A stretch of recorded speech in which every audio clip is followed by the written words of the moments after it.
Dito ako sa Purok Perlas mga ma'am sir, no?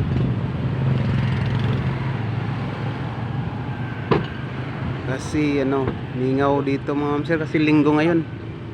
Walang masyadong mga sasakyan dito, walang mga ano, pasaheroan. Dito na, ito lang oh, mga apat lang. Pambot dito nag ano, bibin na ano. Wala may kain. Wala kain. Di-deliver sila ng isda mga ma'am sir.